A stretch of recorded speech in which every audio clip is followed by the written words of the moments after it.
Good afternoon, everyone. Welcome to the weekly Zera Shimshon Shir. This week is Parashat Shofetim.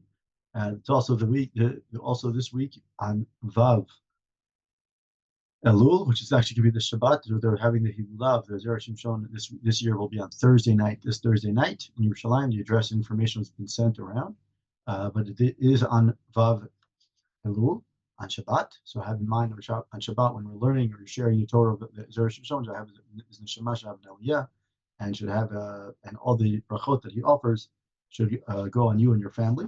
So this week we're going to do two Jerushim. Jerush number 4. Jerush number 4 is Parashat Shofetim is filled with mitzvot, and one of the mitzvot is about appointing judges, as we know. And then there's also a part where it talks about the isur, the prohibition of listening to or using witchcraft or sorcery as part of your kind of process of going through your life. And it says here that when we stand, it says at the end of that aliyah, the third aliyah of this week's parsha, it says, "Tamim tiyeh im Hashem Elokecha." That's the pasuk that the Zera Shimshon is going to work off of, or he's going to kind of start his entire drush off of. But he first, in order to introduce his drush number 4, he goes with as follows. The Gemara says that the Gemara in Chulin Daf Zayin Bet says that when the Jewish people in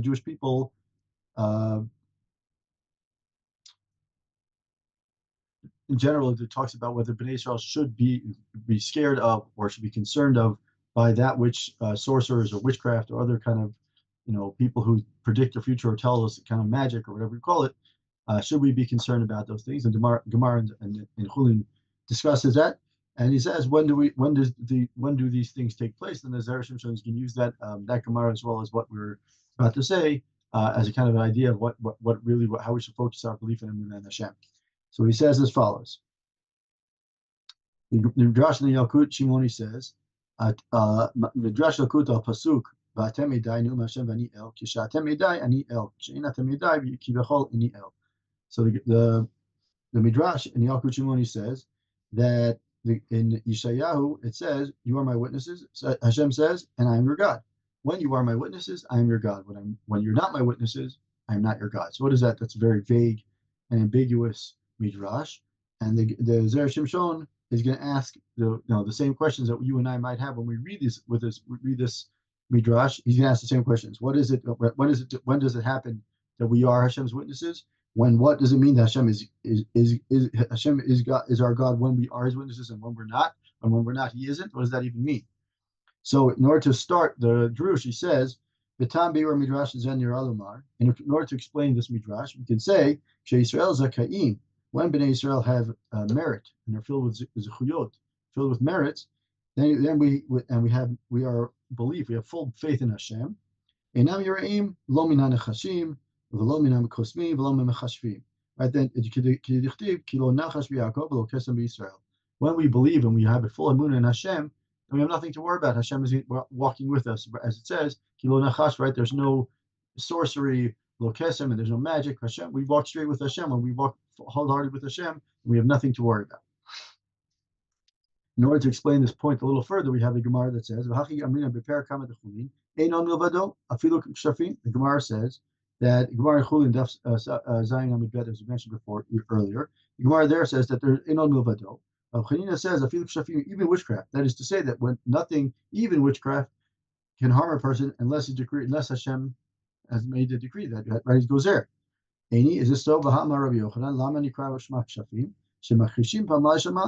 So Rabbi Yochanan goes against or kind of argues with Rabbi Chanina, and Rabbi Yochanan says that when is it called mechashafim? Why is it called mechashafim? Because they go against or they contradict that which Hashem said. If that's the case, then when we say Eno Mevado, that even it protects witchcraft, meaning that witchcraft kind of bypasses that which Hashem said. So it can't be that their two statements are contradictory. One says Eno Mevado, and therefore even witchcraft is protected. We're protected even from witchcraft. And the other side says, no, we're not protected from but witchcraft is kind of goes around that which Hashem decreed. So Shani Rabbi Chanina de Nafshi Zechute. So the Gemara concludes by saying that the Rabbi Chanina is different when he said that even witchcraft, when you say Inon Milvado, even witchcraft is protected. Why is it Rabbi Chanina say that? Because Rabbi Chanina is filled with zchuyot. Right? From this, we can see that someone who has chuyot and has merits and has done mitzvot and done the right thing, he does not need to fear any kind of evil, even witchcraft or any other kind of evil spirits. Now we can go back to the midrash that we started with. It says that when Bnei Israel have a lot of mitzvot and a lot of zchuyot, like Rabbi Chanina, right? We can almost see it on our faces when we walk comfortably, walk wholeheartedly with Hashem, based on our zchuyot and our good deeds. Then people can recognize the fact that we are enol milvado. There's no one that we believe in Hashem wholeheartedly, and nothing can stop us. However, on the other side, God forbid, says when the Jewish people lack, or let's call it, are not doing exactly what they're supposed to be doing, then the powers of witchcraft and all those powers, right? Then they are called kshafim. They go contradict that which Hashem said, right? That's what it means to say, when you are my witnesses, because you are filled with zchuyot, then I'll protect you and I'll make sure that ani el, that I'm your Hashem, right? What he's saying is, when you are not my witnesses, because you are not filled with zchuyot, and therefore witchcraft or sorcery has a little bit more power, right? Then I'm not your Hashem, because I'm not your God, because it appears as if there are other forces aside from you, right? So basically, the whole point here is that when Hashem senses that we're doing the right thing and we're following His mitzvot and we're performing, ben adam l'chavero and ben adam l'akod that we're supposed to, then you're walking with Hashem with full trust, and Hashem says, no problem. I can see that you're in this world. You are my witnesses, and you're bearing witness to what I said and to what my commandments, and therefore I'm willing to say I'm your God, because you are willing to testify, and be my witnesses down in this earth. So it's kind of like a relationship between us and Hashem. But God forbid if you're not, then Hashem, of course you could see that if that's not the case, that you're not performing the mitzvot and you're not doing and you're not gathering the zchuyot that you should be, then of course witchcraft comes to power. We can always, there's a very famous idea that when we walk around with pride and we walk around with the confidence that Hashem is with us, and people don't hurt us, the people don't give us that trouble. It's when we're concerned and we try to hide and we try to bypass things or be apologetic for the things that we do. That's when things start getting uncomfortable. And here it continues. The reason why that when we have more zchuyot, the witchcraft or the sorcery is deemed powerless, is the fee shekol atzmam shel mekadrim klipot. Right? In essence, the whole idea of the klipot and the whole idea of the power of the klipot is that they hang on to something of kedusha. And he says the klipot ein lahem achizah rak b'acharei kedusha. They only attach to something that's in existence already from the side, the end of the kedusha, right? They don't stand in the front line. They wait at the end. They wait towards the end of the line of the kedusha, and then that end becomes their strong point. They kind of latch onto those things. Right? I mean, and it says here, right?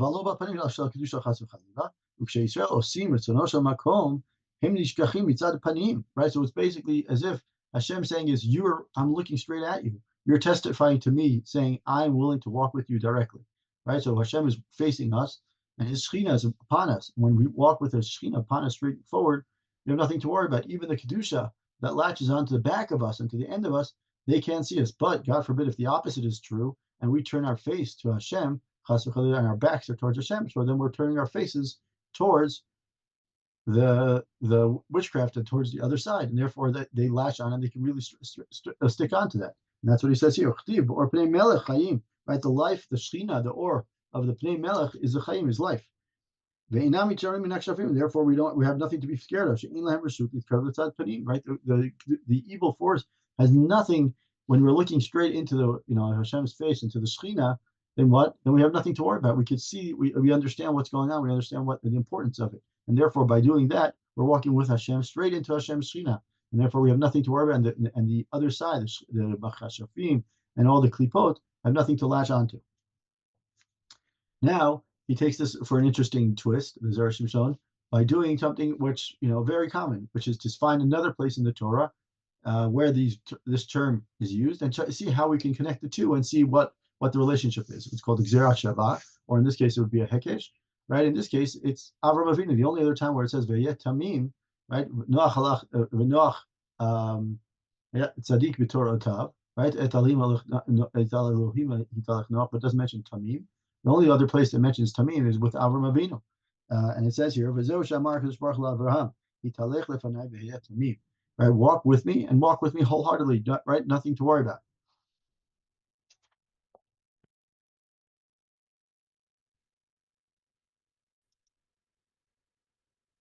So it says here, walk before me, and become either translated as perfect, tamim, pure, wholeheartedly, right? Means walk towards Hashem's Shekhinah, right? And there's nothing to fear. And anyone who trusts in Hashem and doesn't pay attention to anything of the outside forces, the sorcerers, or any of the other constellations or anything like that. Nikrat Tamim, he's called Tamim. Right? So he uses the other side. He says a person who walks with wholeheartedly with Hashem, he now brings the pasuk from this week's parsha to say that a person who's considered who ignores the sayings of these people who are trying to tell the future, or people who are telling us, adding spells and sorcery to the life. It's because the psukim right before the pasuk Tamim tiyeh Hashem Elokecha is literally talking about people who are sorcerers and people who are trying to tell the future and predicting and things like that. And it says we don't believe it. The Jews you shouldn't believe in it. Tamim tiyeh Hashem Elokecha, walk comfortably with Hashem without any concerns about what other people say.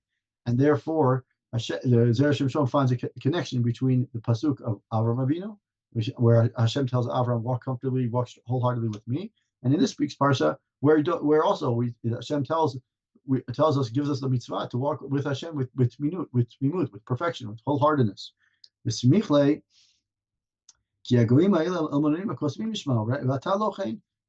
psukim in this week's parsha, it says everywhere around us, the nations around us, the nations that are currently in Eretz Canaan, they will listen to sorcerers, they listen to witchcrafts,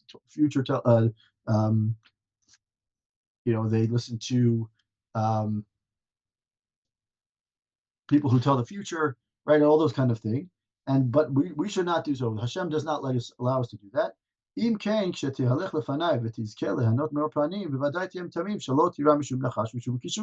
Right? You will be perfect when you walk towards Hashem in the light and the guidance through of the mitzvot. Then you walk with wholeheartedly, and you have nothing to worry about what other people are saying, and you will not fear any harm or any sort of fortune teller or anything like that, because you derive your life force from deriving your life force from Hashem and the way of Hashem. But they derive the life force from the back of the kedusha, the end of the kedusha. And so, from which you've distanced yourself, you've removed yourself away from any potential issue. So by staying away from these potential issues where they can latch onto the most, and you stick to the kedusha and stick to the right way, by doing that, you've moved away from the tumah and the klipot, and you connected yourself to the Shekhinah, and therefore Hashem has more and more ability to connect you and more ability to see that you want to stay in this direction, and therefore He's going to create opportunities for you to stay with be tmimut. Does that mean that you're going to always be always going to have challenges? There are going to be challenges. It's not going to always be perfect and smooth sailing, but the point is that your end goal is there. Your goal is to say, I want to stick to my connection with relationship with Hashem, and not try to challenge or listen to other people who might be telling you things for whatever reasons. And now, since we are in the time of Tshuva and Rosh Hashanah and the upcoming Yamim Noraim, so now the Zera Shimshon adds another twist to it, and he says, if you look, it says, Rabbi Akiva, how do we, in order for us to get this protection, in order to make sure that we are really witnesses to Hashem's, Shekhinah, and we're really working and living the way of Hashem. So, in order for us to be Atem Edai, that you are my witnesses here on this earth. How do we get to that? So this is where he brings in the famous Mishnah in Masechet Yomah, the last Mishnah. It says, "Ashrechem Yisrael mitarim." Right? How do we purify ourselves? In front of Avichem Shabashamayim. With when he says, what does it mean to be purify yourself? Because you merit by doing the right thing during this time of Elul, in terms of Yomei Rachamim Aslichot, during this time when we're so focused on doing tshuva, and we're so focused on getting closer to Hashem, by purifying ourselves, we more and more the Shekhinah gets closer to us. and you can see and you get to merit this countenance in our face, and we get to merit this Shekhinah. There are many stories of Rabbanim, famous Rabbanim, who would just have a different kind of conversation, different kind of view of life during Elul. Rav Kook, I believe it was, or maybe the Nazir Kadosh's student, was known that he wouldn't talk during Elul. He wouldn't talk because he just wanted to be able to be in the moment and be in the focus of the tshuva process, and be focused on real tshuva and really getting connection to as I said, Melech Basader, the king is so close, you want to get really close to it. And then he says, unlike what the Kedusha, on the side of Kedusha, where we say the side of Kedusha has protection from these forces, unlike that, we have the other side, the side of the Tumah. And there they said they lack the Perak Haboneh, and the Perak of Haboneh, which is Masechet Shabbat, Kuf Yud Dalet. It says Kuf Kadosh, Hebrew letter Kuf stands for Kedusha, and the Reish stands for Rasha. Right, and he says, "My time kuf b'reish." Why is the face of the kush when you're writing the kuf in the letters of the Sefer Torah? They look very similar. The reish and the kuf are very similar. They both look like a reish. They both have that little like a half rounded letter, but one has a long light down it. And then, but when you start the writing of the kuf, you start with from the left to right when you're writing it for the letters of the Sefer Torah, and the same thing with the reish. You're writing from the left to kind of going down to the right. So it's as if the left starting point is not facing the starting point of the reish. So the kuf and the reish are basically opposite of each other. And so Kiviyachol, the Gemara says, Amar Kadosh Baruch Hu, Ein ani yachol listakil b'rasha. I can't look at the face of the person who's a rasha. As long as the sinner remains wicked, right? He's being supervised from the back. Basically, the kuf faces the first part of the kuf faces the back of the reish. So that's what he's saying, is that the kuf, which is kedusha, doesn't even want to look. He can't even look at the face of the reish because he's so filled with tumah. Only when he does tshuva, when a person is willing to do tshuva and he's willing to do that extra effort and really shows a genuine interest in doing tshuva, can Hashem say, okay, now I'm willing to let you, kind of turn you in from a rasha, you're starting to become a kadosh, and then I let you in. And if you look, so in order to summarize this Torah, right? So he says this part of the Torah, because there's another part. There are three parts to it. He says this part is when you become my witness. Hashem says that when we make it apparent that there's some reason, there's something there's nothing besides him, right? Then Hashem says, oh, you're willing to testify that and stand proud to my connection with you, and therefore I'm going to protect you from everything around you. But when you have questions or doubts and things like that, that's when Hashem says, oh, you're allowing those things to come in, to infiltrate. When you allow those things to infiltrate, then all of a sudden, those menachashim and those people who are sorcerers or fortune tellers or things like that, those things allow those forces come in because they latch onto the kedusha. They want to get the people who are questioning and those people who say they're kadosh, but the forces latch onto those things. Hashem is saying, when can you be bear witness, and where can you be my aid, my witness in this world? When you're willing to walk with me wholeheartedly betmimut. Interestingly enough, it's known that the Orach Chaim and Zera Shimshon lived around the same time. In fact, in the Chidah mentions in his Sefer of Shemot, he mentions the Orach Chaim and the Zera Shimshon living around the same time. And the Zera Shimshon and the Orach Chaim say very similar things. The Orach Chaim HaKadosh also mentions that when we walk with Tmimut, with Tmimut, we also, Hashem, we have nothing to be concerned about because Hashem is with us. It's the only question when we start, wiggling or starting to doubt ourselves is when the things that are not Tamim we allow them to come in. That's when the doubt and when those things come in. So interestingly, just something to think about in this week's parsha, and also how we walk with Hashem, and how do we approach our confidence, and especially during this time when we're supposed to be involved in tshuva and kedusha and things like that. Yes, with simcha, we're supposed to be involved with tshuva, but it also has to be done with an element of simcha and confidence, right? We don't walk into Rosh Hashanah with a sense of burden. We walk with a sense of, it's a mitzvah to walk into the Chag with a sense of simcha, right? We want confidence. We don't want to walk in there with like a nerve. We want to walk in with a simcha where we're accepting Hashem as king. By accepting Hashem as king, accepting Hashem as the only God, then what we're doing, we're actually doing is we're allowing the Tzimimut to come in and saying, Hashem, we trust, we put everything in your hand. That's the first drush. So we'll stop there for a second. The second Torah that we're going to do is drush Vav. And this says at the end of this week's parsha, it says, Ki tetzeh milchama al revecha, right? When you go out to war and you see that there's a nation against you that has many more horses and many more weapons and things like that.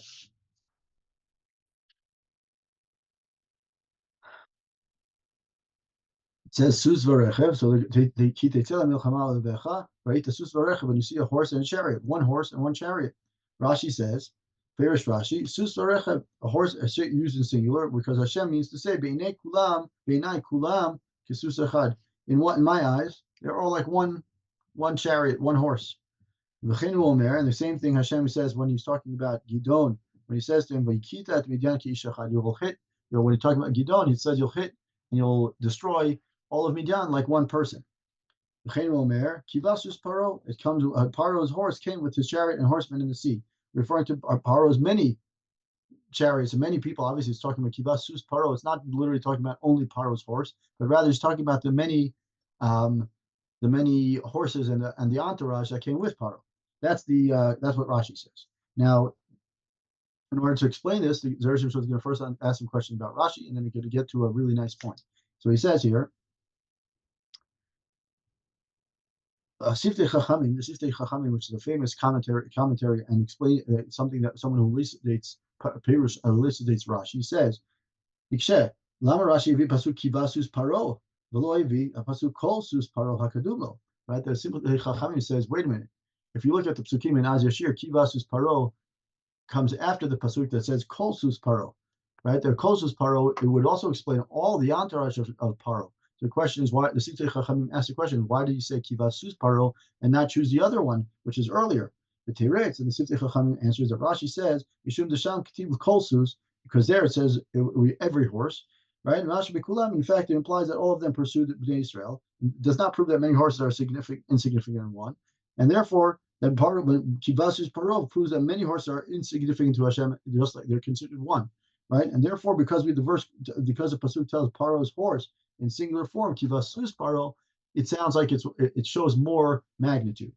Now, Zera Shimshon is not necessarily satisfied with that answer, and he says, right?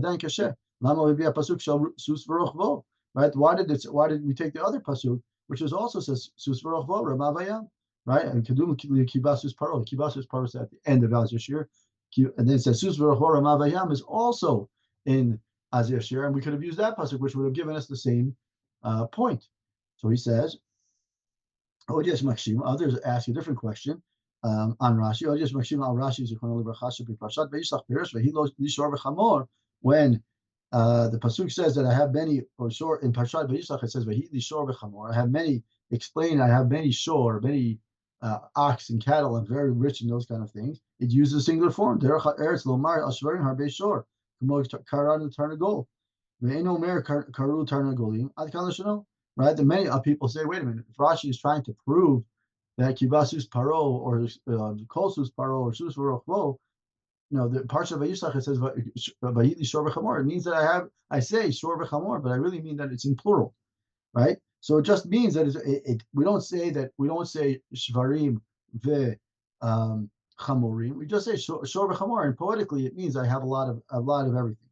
How do we know then? Then this week when it says that it says Ra'ita sus varechav am rabim chad. Well, how do we know that sus varechav here means many sus and many horses, many chariots? Maybe the reason it says one horse, meaning sus varechav, or when Paros came in singular, is only because maybe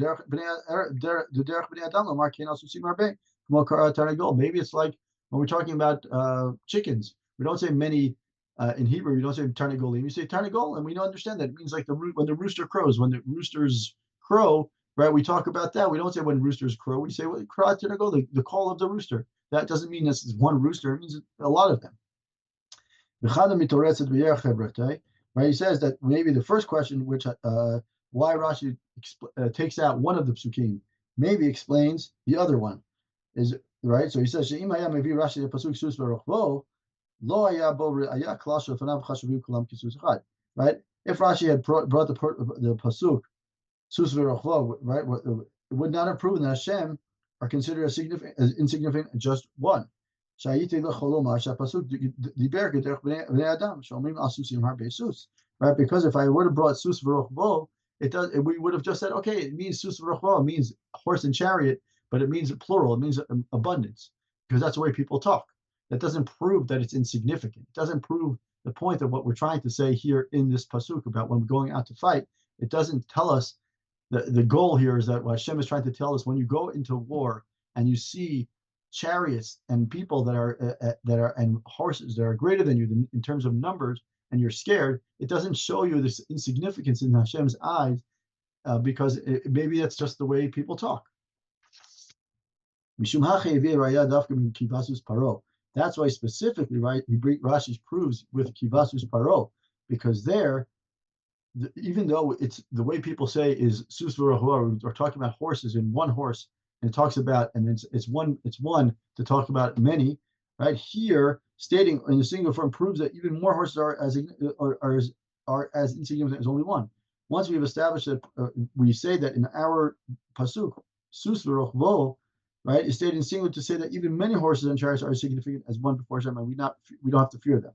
Now we understand. Maybe he's saying is that when Paro, with his chariot and horsemen, came to sea, because despite that the way people speak, it would have been more accurate had the verse said horses in plural, as will soon be explained. So he says, Al pasuk zeh kasher lama pera dafka sus paro. Why does that say parzos lamar stam sus? Right, that's a good question too. Why does it say sus paro, not any other sus? Why do we have to specifically say paro sus? Kivasus paro kivasus v'rachov. Right, when a horse with his chariot, we could have said it without putting the word paro. The pasuk would have given us the same impact. Ela vadai tzarich lomar the chidusha kamash malan kara, that there's some sort of chidush. The ita b'midrash Rashim, and the midrash says lususati b'richvei paro. Right, my horses among Paro's chariots are revealed that you were my beloved. Right, the susati b'richvei paro dimiti rayatich. I show you my love within the great chariots of Paro. Rachav Paro asus zachar kivyachol nigla kadosh baruch hu asus zachar. Shneimar, right? You rather that Amar Paro asus zachar b'horeg ba'alav lemilchama. A male horse kills its master in battle. Right? Let Hashem ride a male horse. El harein rochev asus nekeva. Hadaod ichtiv. Chazar rachav asus Paro asus adom. Asus laban. Asus shachor. Kivyachol nigla kadosh baruch hu asus adom laban shachor. Right? Hadaod darachta bayam susecha.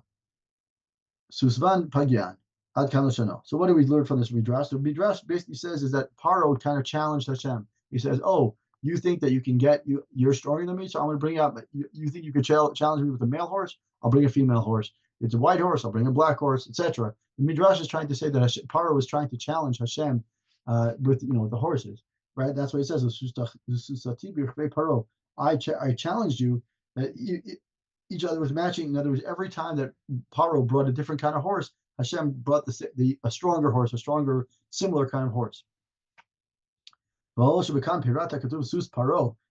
this pasuk that Rashi brought, Vasus Paro, mentioning Paro, it would have been more accurate to use because there are many sources. We should have said Kivasuses Paro, right? But now we're trying to prove that Paro used multiple horses to kind of disprove Hashem. That we should have said in a plural form. Why does it say singular form? Rather, it's to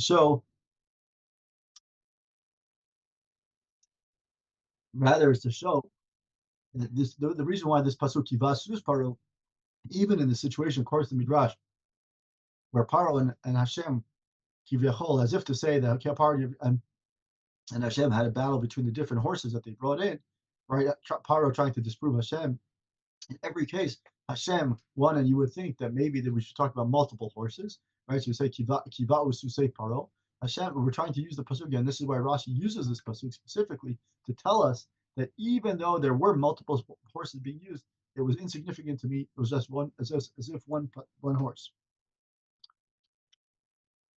And what is this coming to teach us? It says basically he's trying to teach us that the fight, despite the fact that the way people speak, and that we use singular to kind of describe a legion and a group, a huge mass of people, a huge mass of animals. In this case specifically, the reason why Hashem and the pasuk use kivasus paro The reason why is to teach us that since Rashi tells us, uses this pasuk as a precedent for using the singular to refer to many to indicate the significance, as it does in our parsha. In our parsha, it says, right, which says, beginning says, Ki right, when we look in the psukim, it says, when you go out to war and you see many, I'll read the pasuk so you understand, right, when you see many horses,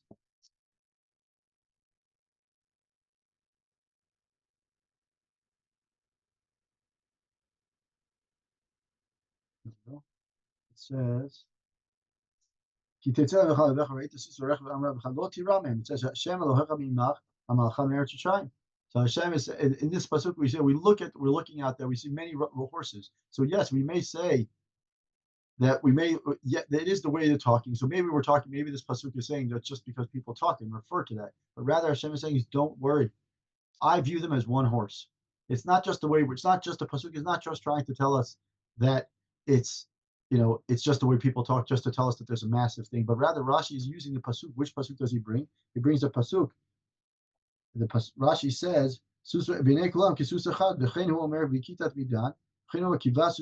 does Rashi specifically say kivasus paro? To teach us that just like with paro, even though there were multiple horses and there were multiple back and forth in conversations with paro and Hashem, Hashem is trying to teach us that when you view it and you look at it, you say there's a lot of numbers and there's a lot of it's scary. It brings out fear, right? A lot of people with a massive army. You should say I'm viewing it as significantly as one. It goes back to the tmimut that we mentioned in the first rush to teach us that when we walk with tmimut and we walk with confidence and we go with Hashem full heartedly, even when we see that the cards are stacked against us, Hashem views it as something that can be done, instantly. He can change it. And if we look at today's day and age, we look at what happened with Iran, right? The war of with Iran. We saw how insignificant, how many missiles were sent from Iran, how many drones were sent from Iran, and how few, right, how insignificant they were. Could have been easily much more damages. And of course, we're not minimizing the damage that occurred, but look at how much greater Hashem views it as